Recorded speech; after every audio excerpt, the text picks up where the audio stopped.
Hi, Happy New Year, and welcome to Quantum Physics for Non-Physicists. This is lecture 29, and today is the 7th of January 2021. So this lecture, just to be clear, this is important for completeness of the lecture, but the contents of today specifically will not be in the exam. Okay. Still, I think it's still very important to go through this. Okay, so we will continue our treatment of spin, and we saw last time that one example of spin was angular momentum. And today we'll try to find these eigenstates of angular momentum. So we'll have to talk about changing of coordinates, and we'll have to talk about spherical harmonics, which will be this eigenstate. Okay, so the relevant chapter of the Schumacher and Westmoreland book is 12.2, and we follow it closely, except we add some more stuff for the change of coordinates part. Okay. And the daily analogy is that there's many ways to cut a cake. Okay, so it's still the same cake, it's still the same space, but we can cut it like this radially, or we can cut it in stripes. And of course, if I want something that's in the second slice, it depends on which cut we're using, right? So something that's in the second slice here might not be on the second slice of this different cutting. Okay, so in the same way, we'll see that there's many ways to cut a Hilbert space into different factors, which is called the factorization of the Hilbert space. Okay, so far we've seen, we take a 3D space and we build it out of the X coordinate and the Y coordinate and the Z coordinate, and these are like three different Hilbert spaces that we concatenate with the tensor product.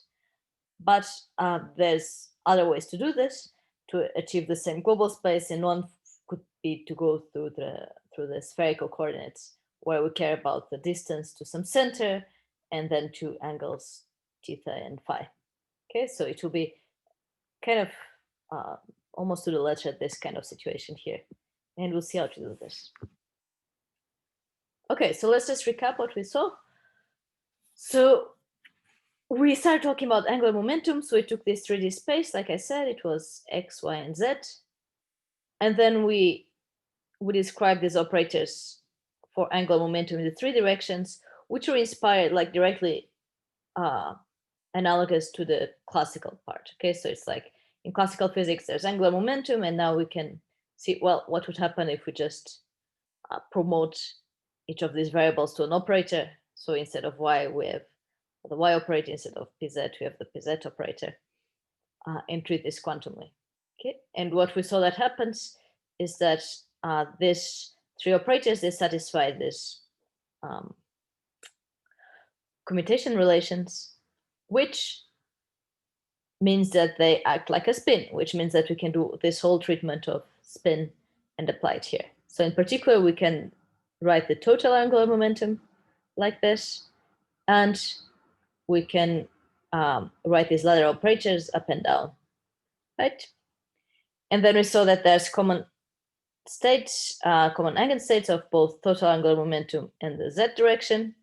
Okay, we index them by L and M, where L is the same as S in the case of spin, just to distinguish it, to say, no, this is angular momentum. Okay, where the eigenvalue is h bar squared and then L plus 1 for the total angular momentum, and h bar and M for M. Okay, and of course, this state, this is a quantum state, which means that in particular, we can expand it in this space x, y, z, and it will have a corresponding wave function, right? Which we index by L and M. And because our goal is to find the form of this state, then we need to find the form of this wave function. Okay, so this is our goal now. Why is this relevant? This will be relevant later because we'll see that, for example, L squared commutes with the Hamiltonian for some very, very common Hamiltonians later on, which means that the eigenstates of angular momentum will be eigenstates of the Hamiltonian. This is what we'll see in the next lecture. Okay, so how do they act? So for example, Lz, we know how it acts in this wave function. So it takes the wave function and it maps it to minus I h bar, and then x derivative to y minus y derivative to x of the wave function, right? But now what I hinted at the end of the last lecture is that the problems in which this kind of operators will be relevant are problems that have kind of a spherical symmetry. This is, for example, the idea of a planet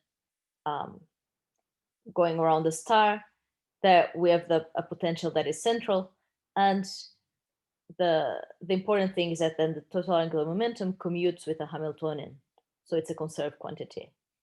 And as we'll see in the next lecture, this always happens when you have a potential that is kind of radial, that depends on the distance to some center. Okay. But this means that this kind of problem has some spherical symmetry, which means that maybe if we express everything in spherical coordinates, we'll probably get a much easier solution to work with. And this is the case here. So in fact, the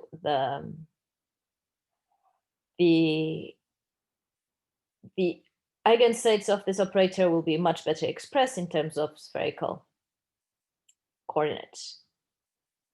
And what are spherical coordinates? So these are this r, again, the distance to a center, and some angle theta that gives you kind of the vertical orientation, and then the phi that gives you your horizontal orientation. Okay? And you can translate from one to the other. So we have x is given by r, sine theta cos phi. Okay, so and you get x. And y is r, sine theta, sine phi. So you go from there here. And z is just r cos psi. So it's kind of doing this. Okay, and what are the parameters of this? What are the bounds of these parameters? So r, it's a distance that can go from 0 to plus infinity. Theta is just this vertical angle, so it can go from 0 to pi, whereas phi goes all the way around. Okay, and if we have these three things, we see that we can expand the whole 3D space. So what does this mean in the quantum case?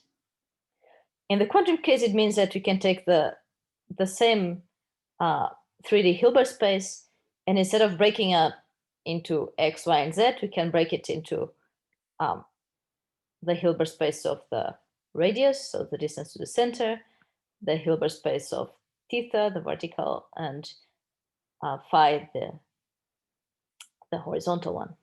Okay, so here, again, r is just a span of little r, which goes from 0 to plus infinity. Theta is just a span of little theta that goes from 0 to pi, and this h phi is just a span of little phi that goes from 0 to 2 pi. Okay. But now how do we change coordinates? Okay, so first, what's the mathematical formalism behind it? This is, it's actually an isomorphism between these two factorizations that goes from one to the other. Okay, and this is the thing that gives us a function on how to translate a state that's written in this shape to a state that's written in that shape, and vice versa. We will see how to do it in a moment, but first let me just give you maybe an analogy to something that you know already. So we know already how to translate from coordinates in the momentum space to the position space, right? So this was by doing a Fourier transform from this wave function of momentum to the wave function of position. But the difference here is that this is a Fourier transform inside each subsystem. So it's like you map this to x, you map this to y, you map this to z. Okay. When we're doing now the change of coordinates, it's going to be again an operation that we'll see in a moment, how to transform this to this.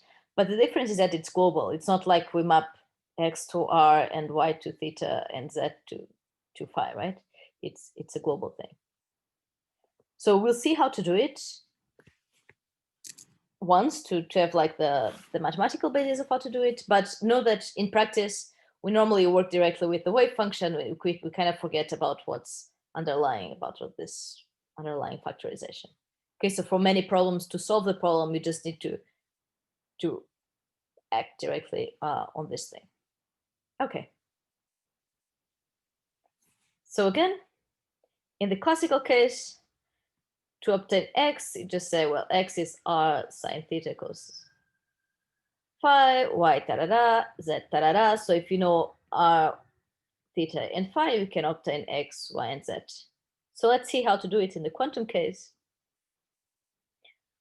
Okay, so I want to get x, y, and z, and I can put here an identity for free, right?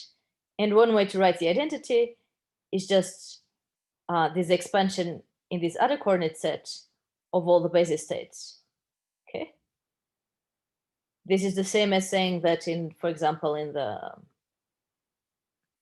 qubit case, the identity is 0, 0 plus 1, 1.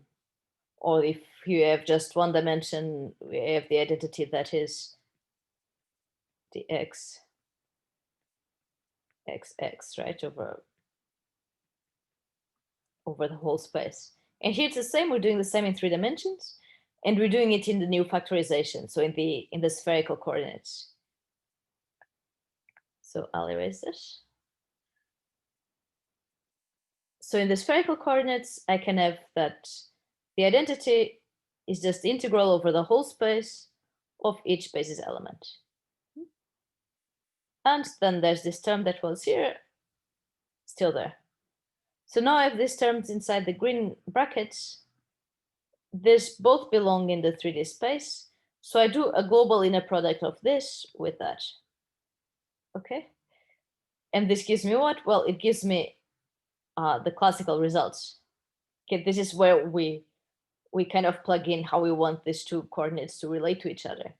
And I say, well, this thing is 0 unless x equals r sine theta cos phi, and y equals that, and z equals r cos theta, right? So up to now, this coordinate could be anything, but now we kind of fix how they relate to each other. Now, note, please, that this is a global inner product. Please don't go and try to make individual inner products of r and x, or theta and y and psi and z. That's like comparing different slices of cake with different shapes, right? They don't even have the same size. Okay, so they don't belong in the same Hilbert spaces. You cannot do this in a product. Okay, but you can do the global in a product, because then, yes, then we're in the same space. And we fix it to be this. There's a little bit under the rug here.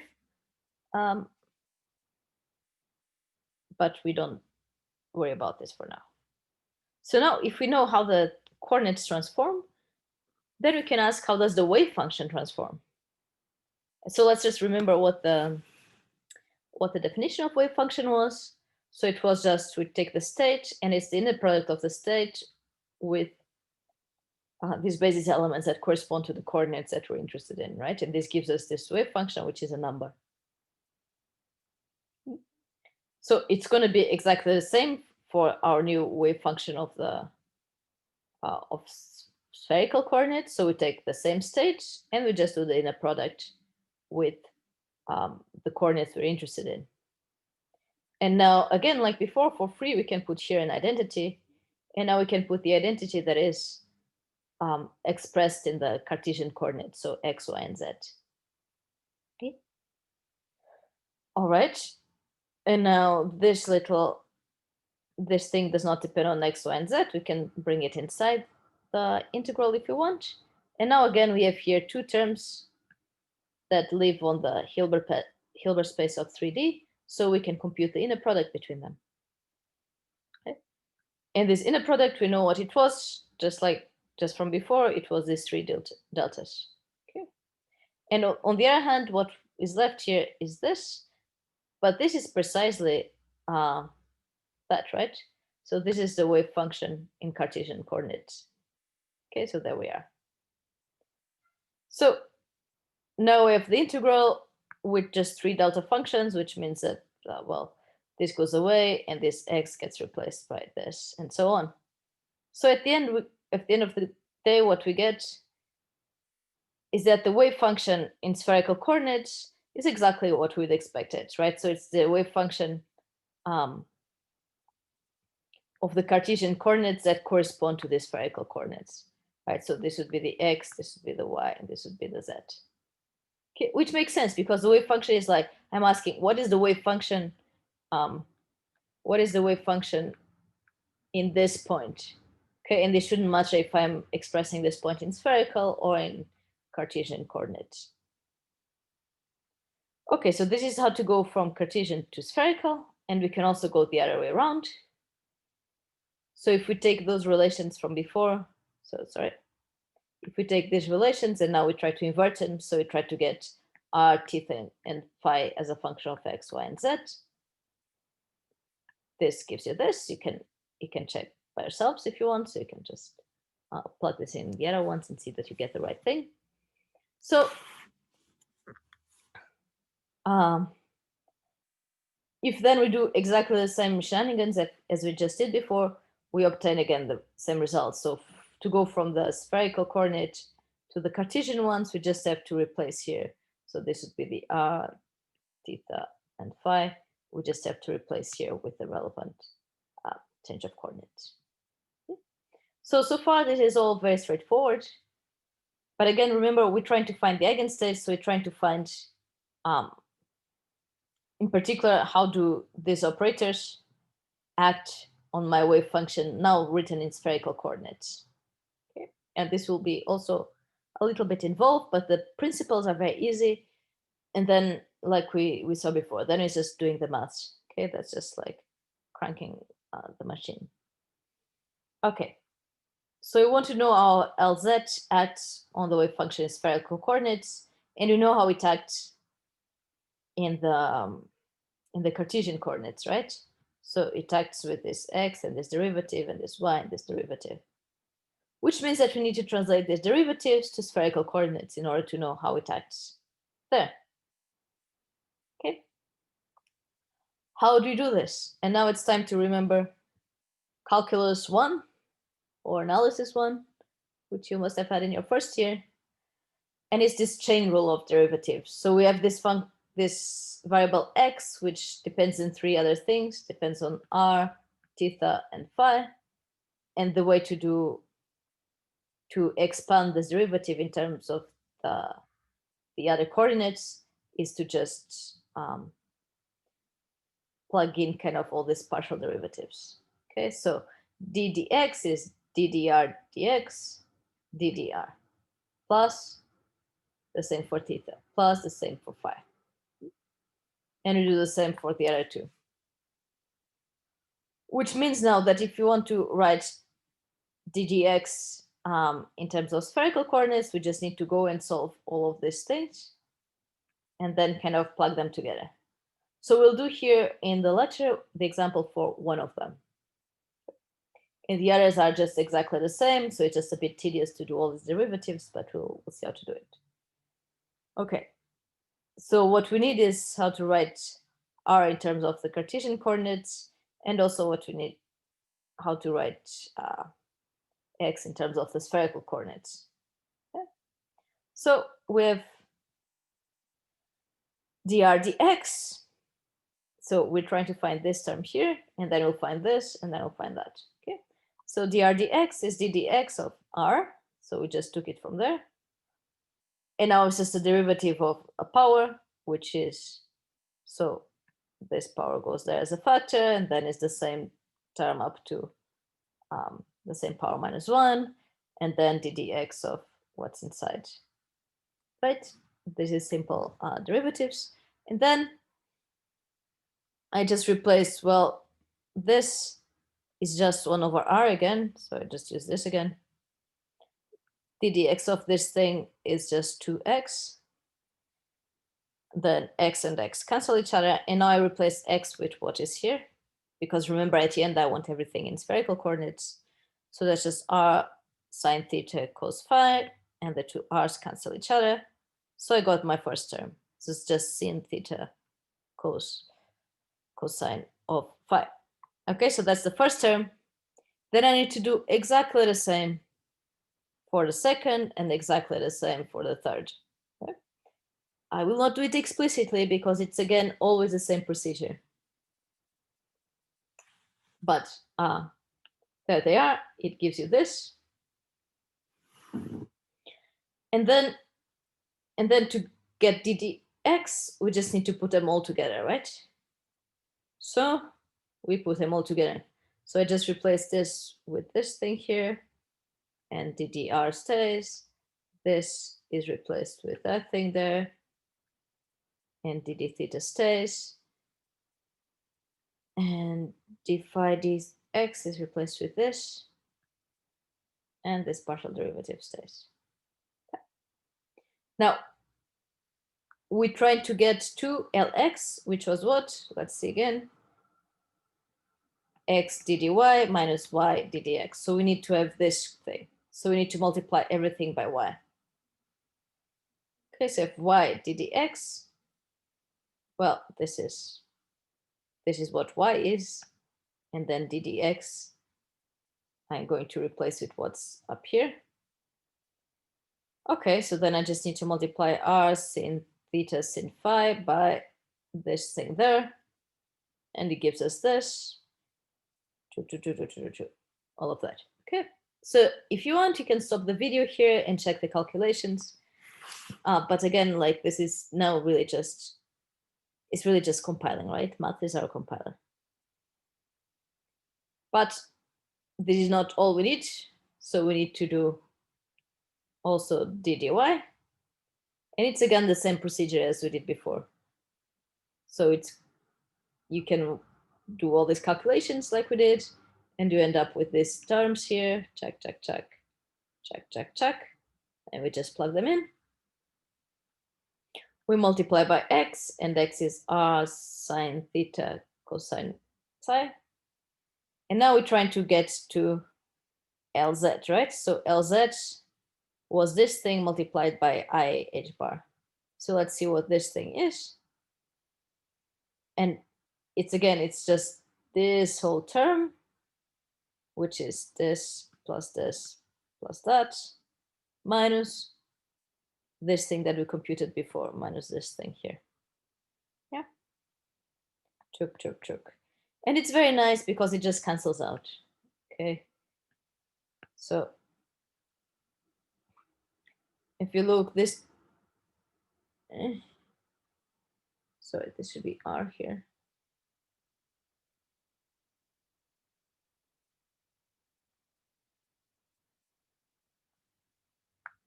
What's going on here? Give me a second. Oh.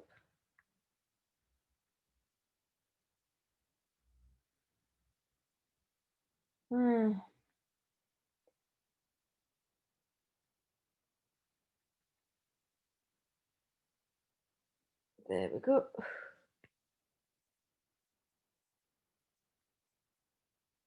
There we go. Sorry, that was a typo. Now, yes, now they cancel out. So it was this first term and the first term on the other hand, on the other side. The second one also cancels out. They're exactly the same. And the third term, well, it doesn't cancel out, but it adds up. Okay, because it's the same thing multiplied by sine square plus cosine square, which is 1, right? This is like trigonometric identity.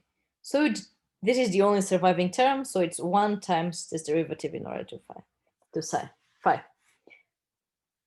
So the conclusion is that Lz acts on the wave function in spherical coordinates by just mapping it to its derivative to phi times this constant that comes from before. Okay.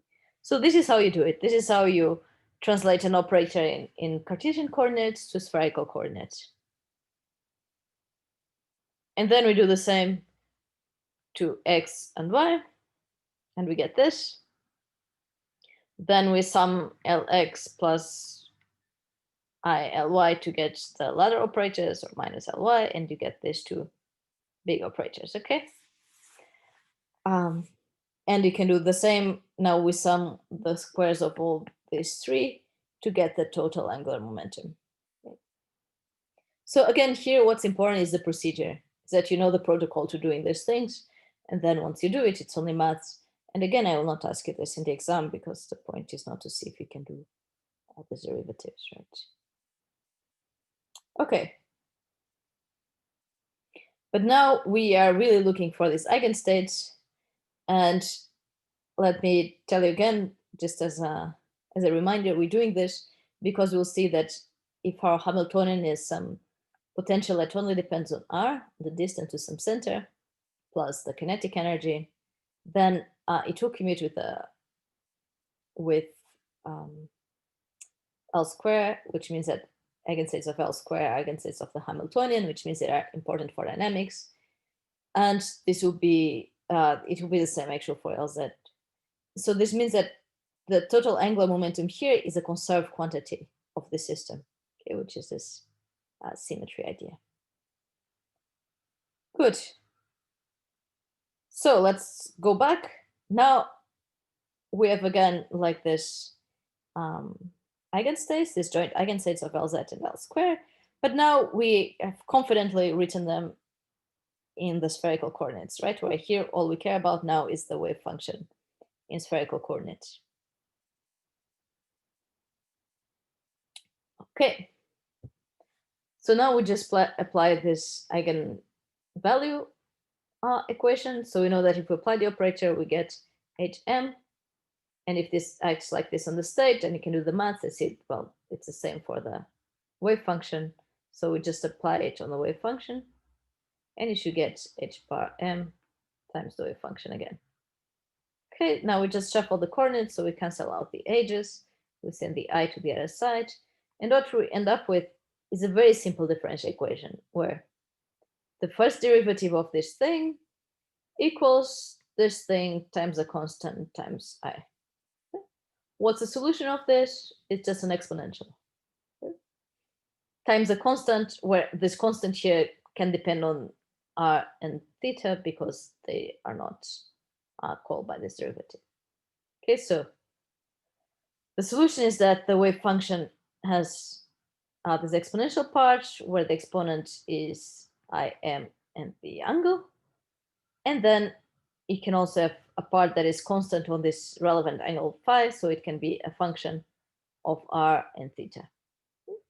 And this function, again, is allowed to depend on L and M. Okay, good. Now we're going to skip some steps and just take for granted that, remember we saw before that the L could take just integer or half integer steps. Okay, and now we'll take for granted that it takes integer steps. So that's integer values, not steps. The step is always integer. Okay, so let's just take this for granted. So we say that L star, the total angular momentum can be 0, 1, 2, 3, and so on. And M, of course, then can go from minus L to plus L in integer steps, which means I'll be in particular 0. And now we do the same procedure as we did for spins to try to find all the eigenstates. This means we'll start at the bottom. We'll see, well, what's the state such that if we apply L minus gives us 0, and then we'll get the function for this. And then by applying L plus successively, we'll find all the other states. Okay, so then we start with this. So I know that if I apply L minus to my state, I should get 0. First of all, what is my state? Well, I want to write this in the wave function. So I have this wave function L minus L because M is minus L. It's the bottom of the ladder. And we just saw that it can be written as the exponential of minus IL and the angle phi times this mysterious function f that depends only on R and theta. And then here on the left, we just plug in the spherical coordinate version of this operator, right? Which we saw before. We did here by just taking x minus ILI. Okay, so we do this, and it looks like this. So it has one derivative in order of theta and the derivative in order phi. And the relevant thing here is that there's no R anywhere here. Okay, the radius does not enter the description of this, neither does it enter the description of any of the angular momentum operators. Okay, so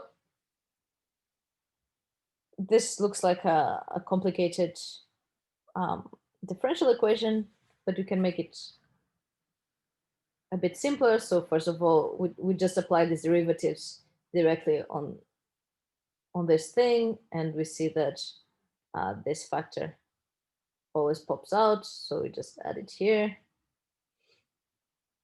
And then we get inside the derivative to theta minus what comes here from this derivative is this L factor that comes from there, and this is still there, and then there's no derivative of this in order to psi, so this is the same function. Now this is suddenly a much simpler differential equation because we only have one differential in order to theta. Okay. So if this whole thing is 0, then because these two things are always different from 0, then it means that this thing here must be 0, which is what you do in this step. Okay, so now we have this whole thing is 0, meaning that this thing on the left is the same as the thing on the right. And so we have a differential equation where the first derivative of this mysterious function is the mysterious function times L cotangent of theta. Okay. Now the next step is to solve the differential equation, which you can do on Mathematica or by hand if you know how to do it, or consult a table. I don't care.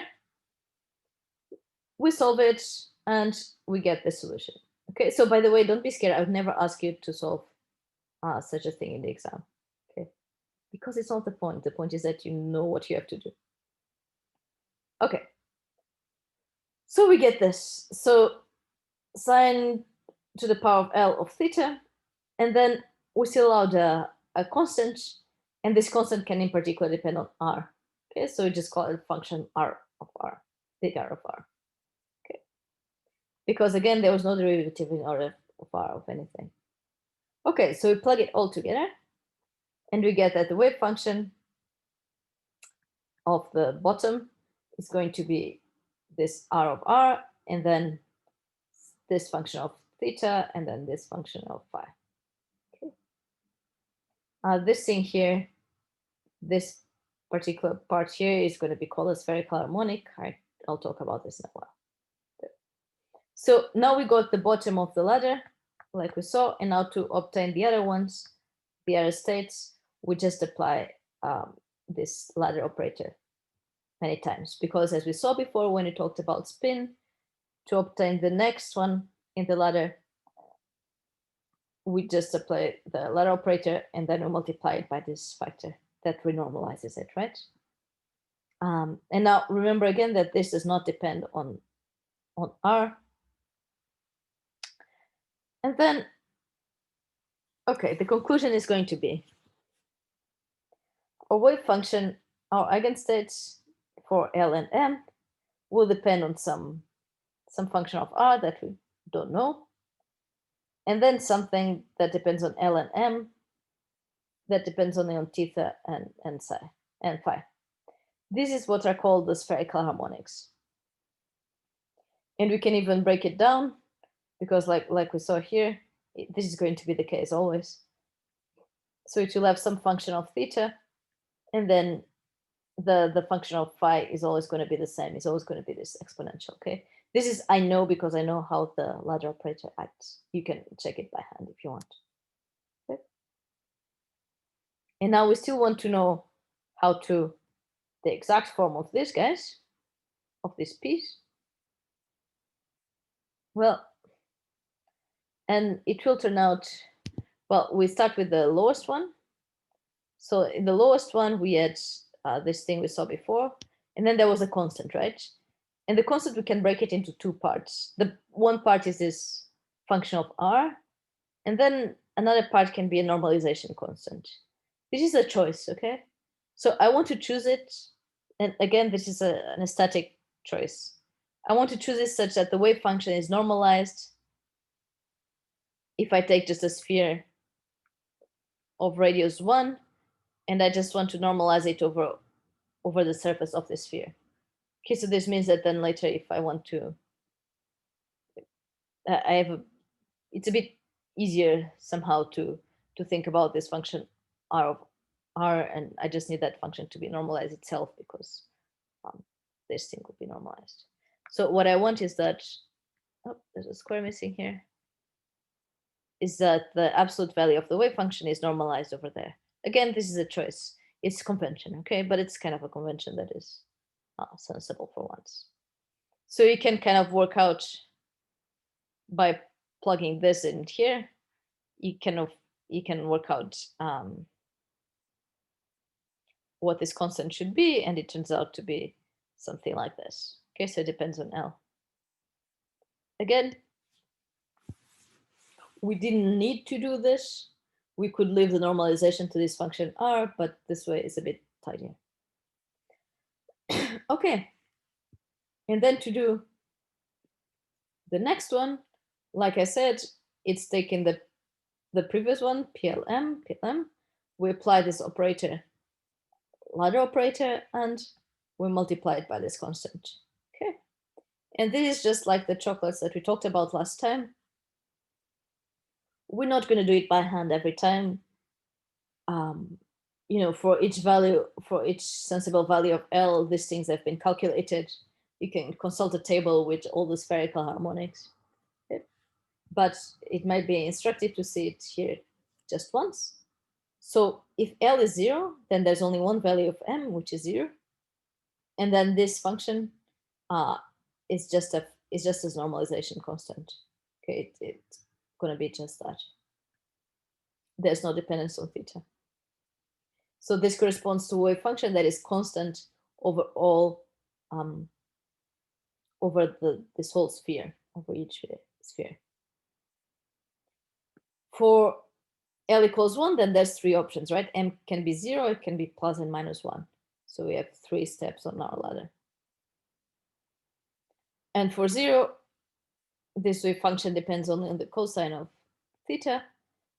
And for minus and plus 1, it depends on sine of theta, which is like the sine of the power of L. L is 1. And then this exponential that we saw before. The spherical harmonics appear again and again in physics because there's many problems that have this kind of central spherical symmetry, a central potential that leads to spherical symmetry. So they're kind of a big deal. However, again, it's only important to know how you can reach them, and then you can just consult a table and see what they are. So in the next lecture, we'll see finite and application. So we'll see central potentials in general, and we'll see the hydrogen atom in particular. Okay. And again, this will not be in the exam, but I think it's still important to see like what we can do with the basic formalism that we already have of quantum mechanics. Okay, thank you, and see you next time.